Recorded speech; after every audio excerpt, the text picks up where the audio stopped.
Hello everyone, and welcome to WSJ Live at Bryant Park. I'm Lee Hawkins, and I'm joined today by Daymond John, CEO and founder of FUBU and celebrity host of the TV show Shark Tank. Thank you. We have a lot of entrepreneurs in the audience, so I'm so happy to see everybody, and we are really, really excited to jump in. I want to talk to you and go back a little bit, because what's great about you is you were a kid from Hollis, Queens, and you were in the middle of this cultural phenomenon that just exploded, but you were one of the people that figured out how to capitalize on it. And you worked at Red Lobster. I did.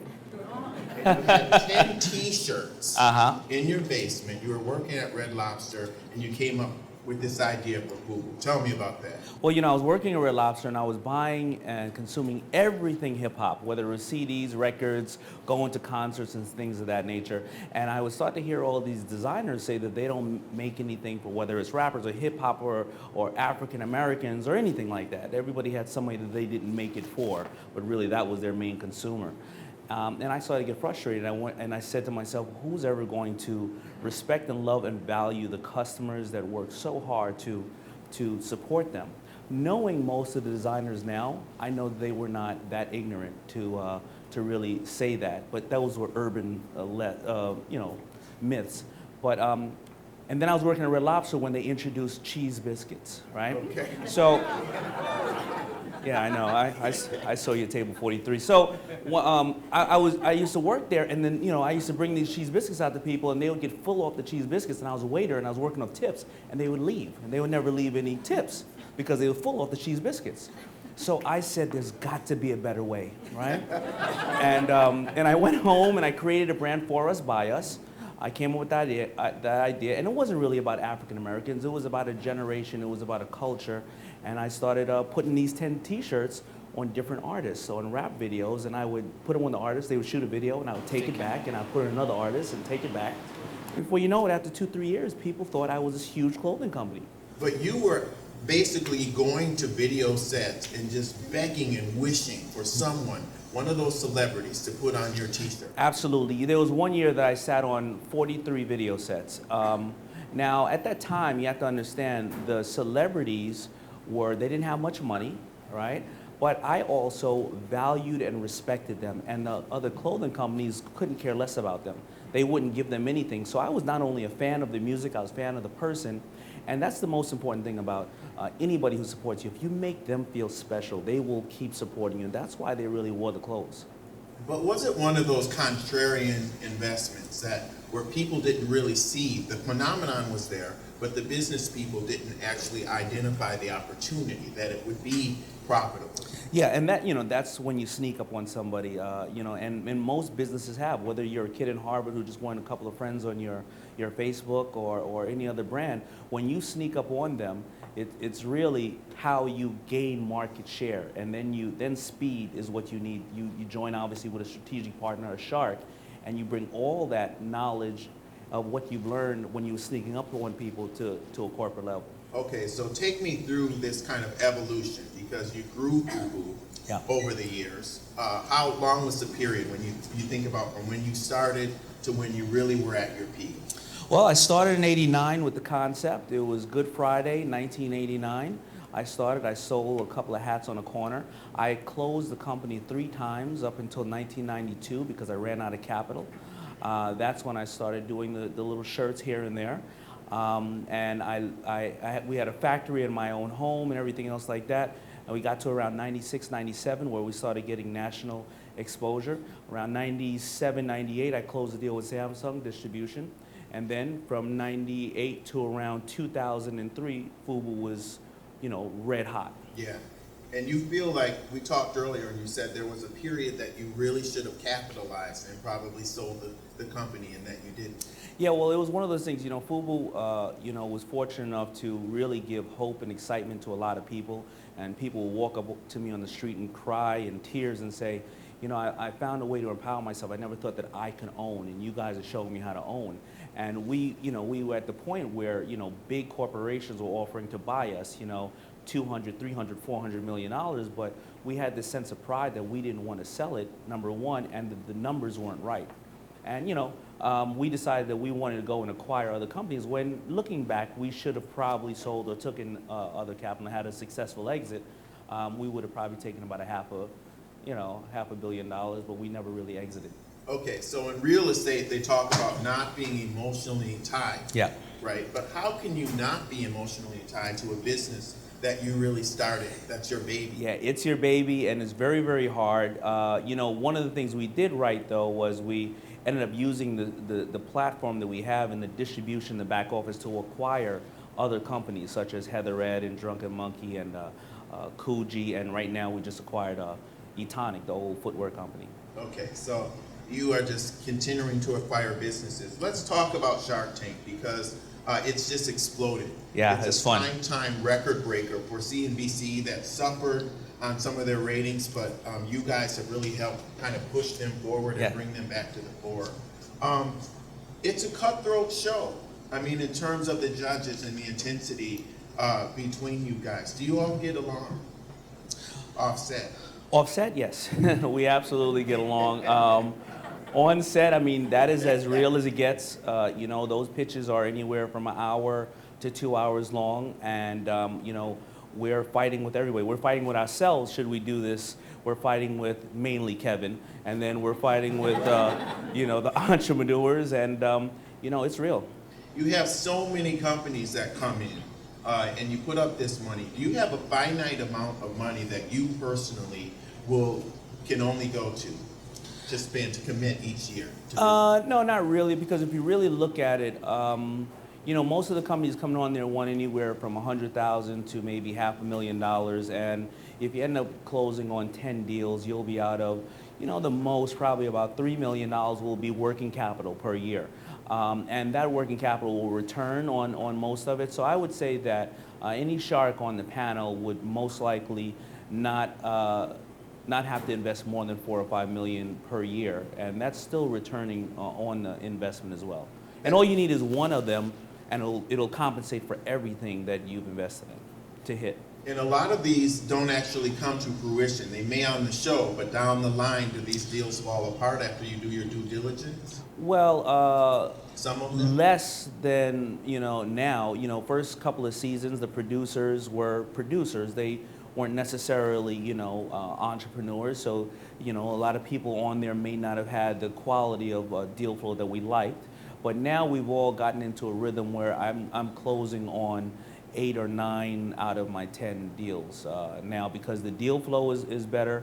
I also have a rhythm of what I want to do, and I've learned this rhythm, and I also have a supporting staff. So now it's a much heavier ratio of closing. And I'm also not bidding on things that I know that I can't add any value to.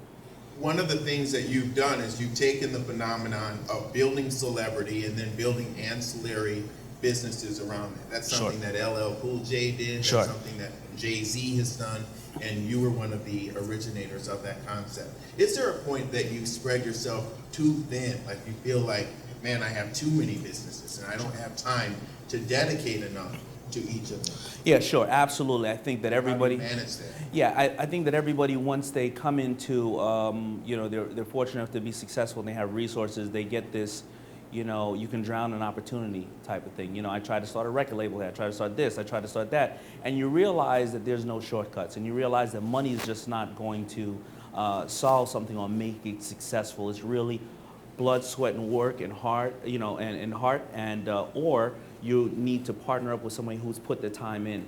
And we've learned that as investors. So I've lost way more and failed way more times than I've succeeded, and that brings me to the time now where I can be better adapted to the business I like and how to expand the businesses I'm interested in. Is it easier when you're starting out and you have more to gain, or is it easier when you're up here and you have more to lose?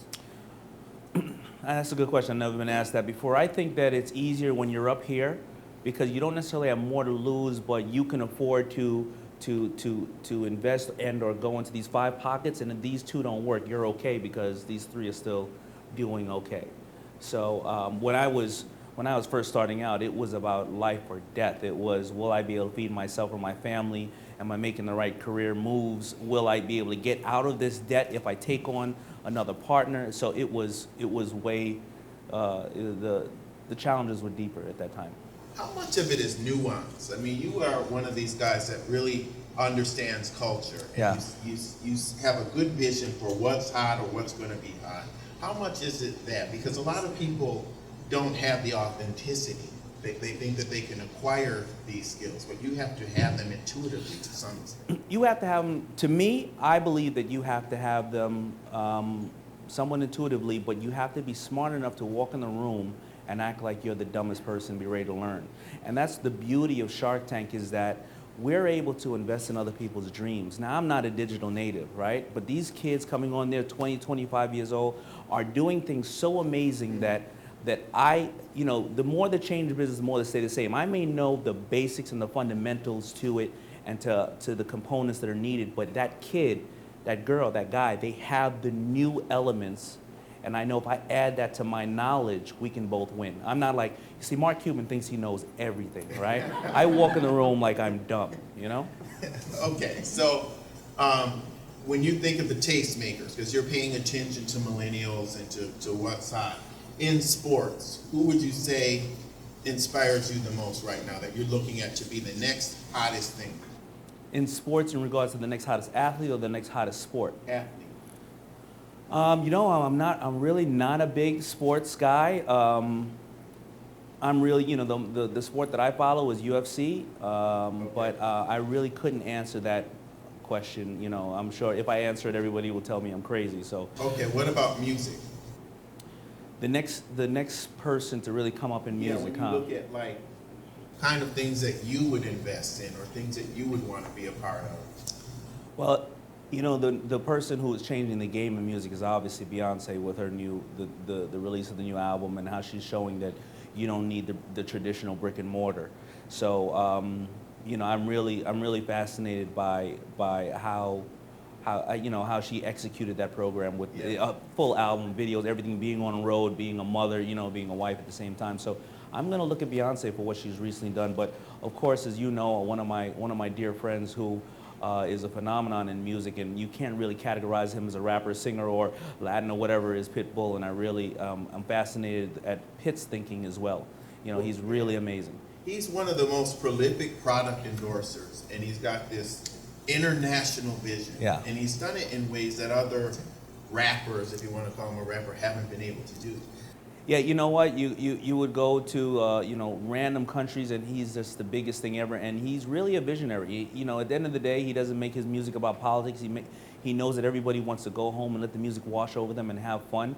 He also has no problem going into other pockets, like his new song with Kesha is very country slash, you know, nouveau music. So he's a really big visionary, and like every other successful artist who understand their value, he also gives back a lot, and that ends up bringing a lot of people in his circle who are visionaries as well, because they know he's not in it just for himself. We have a lot of entrepreneurs in the audience. A lot of people want to know, are you involved, first of all, in the selection of the people that appear on the show? No, we do not know anybody, you know, or anything about the companies. Actually, we don't even get a piece of paper, because I always say if we got a piece of paper in half those companies, we would say, all right, no, tell them don't even walk down the aisle. So a lot of people pitch me, hey, get me on the show. The problem is if I know you or I know your company, you're automatically disqualified from the show, because it gives me a leg up on everybody else. And a lot of people don't realize that, try to get a hold of they you think, in all kinds of ways. Yeah, right? they're wasting their time. Okay. What advice do you give for people that really want to, from a marketing standpoint, figure out how to get the exposure without having a lot of money to invest? On the show, Like to or get in on general? shows like Shark Tank to raise their visibility. Well, Shark Tank, I'm told, has 40,000 applicants online for the show, but people go to open casting calls. But at the end of the day, it's really about your product and how you deliver and position your product, because Shark Tank or a video set or even Wall Street Journal doesn't want to highlight you unless your product has legs. It's a new form of delivery, and people are talking about it, and it's creating a movement. There's a fascinating story. You have to sell the story to your product, not just your product. People love to invest in stories. Where did you get your training? I mean, because even that lesson, I mean, where did you, and I know you have a school where you can impart some of this. That's true. Well, I got my training from, again, the theory that I'm walking in the room as the dumbest person. I don't think that I would have made it past casting on Shark Tank. If I would have walked into the producer and said, hey, yo, LL be wearing my stuff, and, these shirts, woo, they flavorful. If I would have walked in there and said that, they would have never done anything with me. But I was fortunate enough to have great mentors. I have 4 amazing partners, Keith, Carl, and Jay. My mother taught me a lot, as well as my 2 other partners at Samsung, Norman and Bruce, and I always have learned from them every single year. And you know what? When I'm on Shark Tank, I truthfully learn the most. I learn from every one of the sharks except for Barbara, and I learn from,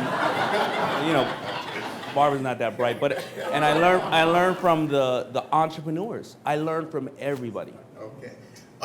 You have a lot of exciting things going on. One of them is the Daymond John Academy, right?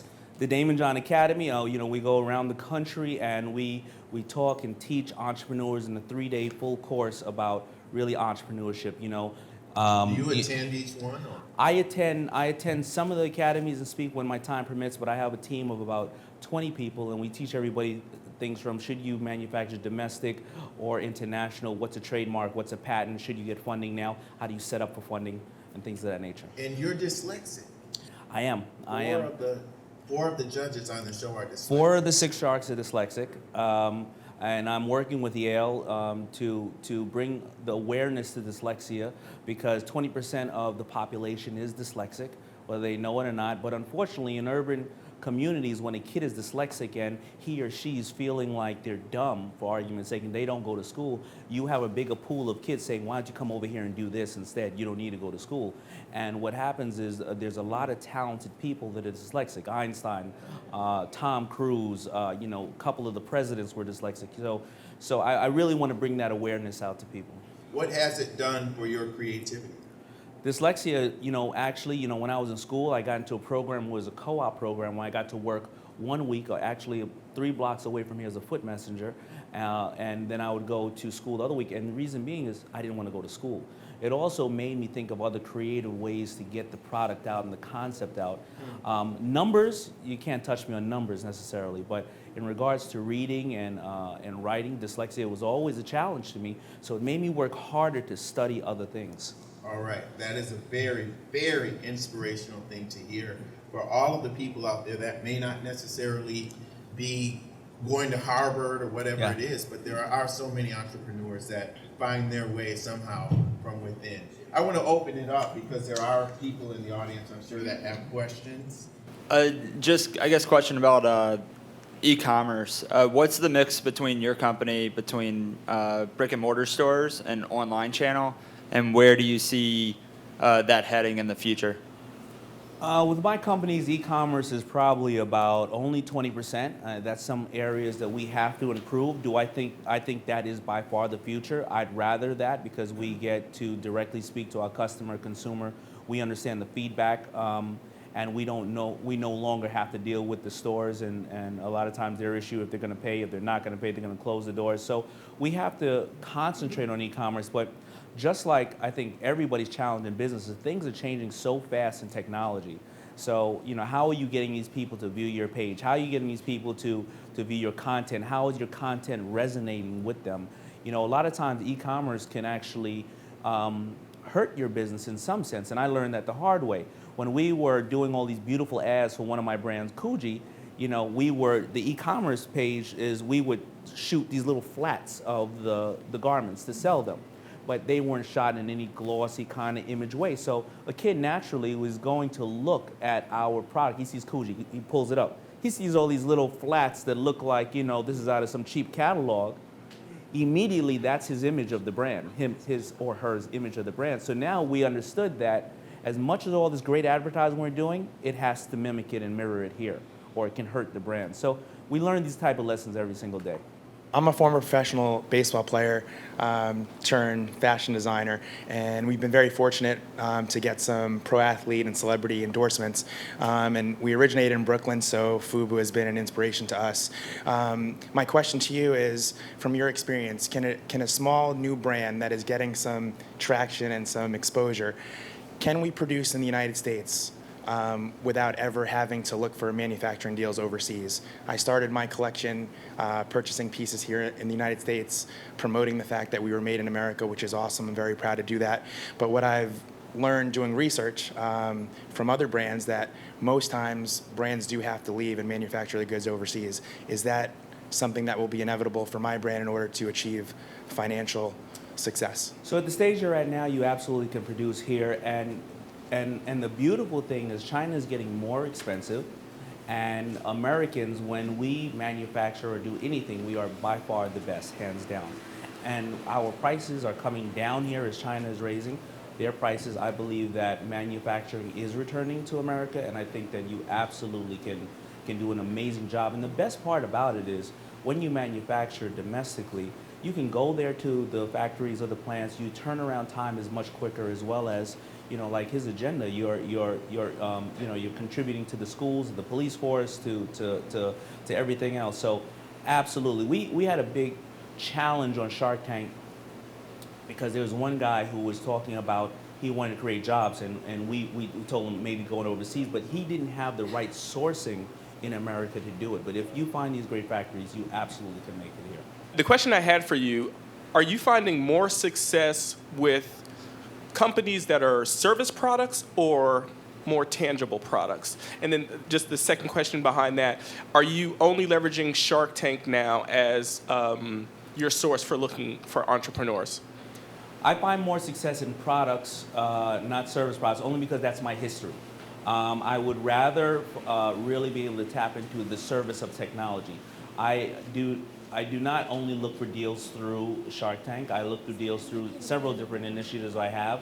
I have something out with Miller Lite where I go out and try to help people, Edison Nation, and these are contests and or things that we inject capital and cash without taking any of the companies. So I look for it in various different ways. I was wondering if you had any awesome, insightful advice about, a lot of us are entrepreneurs and stuff trying to make it out here in the world. And what do you have to say about like your mind? And you mentioned like life or death. I mean, that's a great motivator. And I mean, just constant success. I mean, seeing that in your mind is makes you want to do things and go out there and be the dumbest person in the room to learn as much as you can.